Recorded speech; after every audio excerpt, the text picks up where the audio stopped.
Good morning. So we're here in Makati. It's Ayala Car Free Sunday. And we're gonna do our first long run. Let's go. So according to our training plan, we should run at least 50 minutes today. And I'm quite ambitious today. So I'll try to run a 10K. Or try din natin yung 1K, 2K. Let's see kung ma-achieve natin. Let's go. 2K.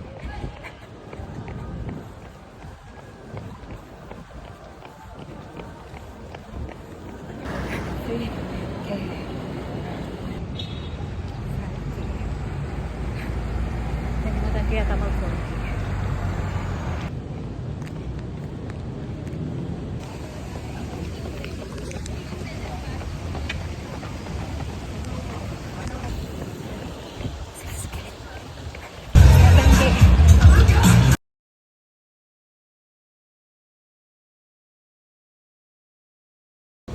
8K, 9K, last one.